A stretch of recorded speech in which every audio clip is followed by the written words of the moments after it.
દુનિયાની એકમાત્ર એવી દાળ જે ખાય છે માનવનું માંસ. સાંભળીને નવાઈ લાગીને? આ દાળ આપણે પણ હોશે હોશે ખાઈએ છીએ, ક્યારેક શાક બનાવીને તો ક્યારેક દાળ બનાવીને. ન સમજાયું? ઇન્ડિયન એડમિનિસ્ટ્રેટિવ સર્વિસ ઇન્ટરવ્યુમાં એક વખત આ પ્રશ્ન પૂછવામાં આવ્યો, એવી કઈ દાળ છે કે જે માણસનું માંસ ખાય છે? અને ત્યારે ખબર નથી કે ઉમેદવારે આનો સાચો જવાબ આપ્યો કે નહીં, પરંતુ આજે અમે આપને આનો સાચો જવાબ આપીશું.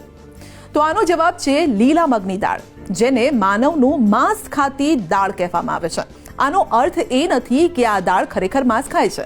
તો આવું કહેવા પાછળનો હેતુ શું છે? ચાલો જણાવું. આ દાળ સૌથી પૌષ્ટિક અને પચવામાં પણ હલકી હોય છે, અને તેથી જ તે દર્દીઓથી લઈ બાળકો સુધી દરેકને આપવામાં આવે છે. વાસ્તવમાં આ લીલા મગની દાળ છે કે જે સામાન્ય રીતે તમામ ઘરોમાં ખવાતી હોય છે. તેમાંય ગુજરાતીઓ તો મગની ખીચડી, દાળ, પકોડા, ચીલા બનાવીને ખાય છે, કારણ કે તેને પોષક તત્વોનો ખજાનો મનાય છે. પરંતુ જાણીને નવાઈ લાગશે કે તે માનવ માંસ ખાય છે. તે કેવી રીતે? ચાલો સમજીએ. લીલા મગની દાળમાં એક ખાસ પ્રકારનું પ્રોટીન જોવા મળે છે, જેને પ્રોટીઓલિટિક એન્ઝાઇમ કહેવામાં આવે છે, જે આપણા પાચન તંત્રને સારું બનાવવામાં મદદ કરે છે. તેનું મુખ્ય કાર્ય શરીરમાંથી અશુદ્ધ તત્વો અને ગંદા માંસને દૂર કરવાનું છે, જે જામી ગયેલી ચરબી અને મૃત કોષોના રૂપમાં તમારા શરીરમાં હાજર હોય છે, અને તેને તે દૂર કરે છે. તેથી જ જ્યારે એવું કહેવામાં આવે છે કે મગની દાળ માણસનું માંસ ખાય છે, ત્યારે તેનો વાસ્તવમાં અર્થ એવો નથી થતો કે તે ખરેખર કોઈનું માંસ ખાય છે. આ વાત રૂઢિપ્રયોગ તરીકે ઉપયોગમાં લેવાય છે. તેનો ખરો અર્થ એ છે કે મગની દાળ શરીરની અંદર એકઠા થયેલા ઝેરી તત્વો, નકામા પદાર્થો અને વધારાની ચરબીને દૂર કરવાનું કામ કરે છે. તે વજન ઘટાડવા માટે પણ શ્રેષ્ઠ મનાય છે. તેનું સેવન કરનારનું શરીર સ્વસ્થ રહે છે. મગની દાળ શાકાહારીઓ માટે પ્રોટીનનો ઉત્તમ સ્ત્રોત છે, અને જેથી તમારા આહારમાં મગની દાળનો સમાવેશ સ્વાસ્થ્યની દ્રષ્ટિએ ખૂબ જ ફાયદાકારક છે. જે લોકો મગની દાળનું સેવન કરે છે તેમનું શરીર ટોન રહે છે, તેમનું પાચન તંત્ર પણ મજબૂત બને છે. તેમાં રહેલા ફાઇબરના કારણે પેટ ભરેલું લાગે છે અને વધારે ખાવાની ટેવ ઓછી થાય છે. તેમાં પોટેશિયમ અને મેગ્નેશિયમ જેવા મિનરલ્સ હોય છે, જે હાઈ બીપીને સંતુલિત કરે છે. અલંકારિક રીતે કહેવાય છે, મગ ચલાવે પગ, અથવા તો મગ તમારા શરીરની ચરબીને ખાઈ જાય છે.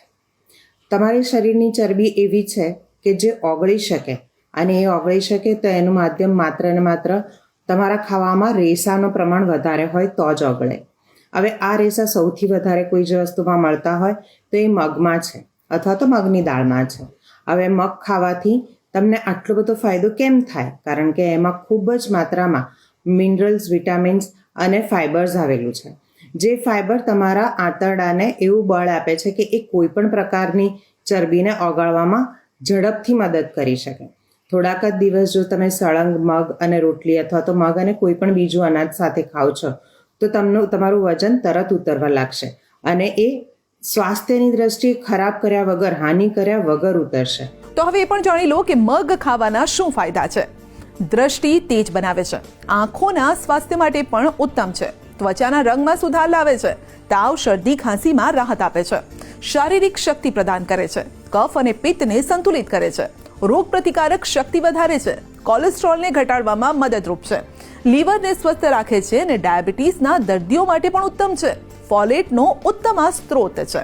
મગની દાળનો પાવડર બનાવી તેને ફેસ પેક તરીકે પણ ઉપયોગ કરી શકાય છે. તેનાથી ખીલ, ખંજવાળમાં રાહત મળે છે. મોટાભાગની બીમારીઓમાં મગની દાળનો સૂપ બનાવીને પીવાથી શક્તિ મળે છે.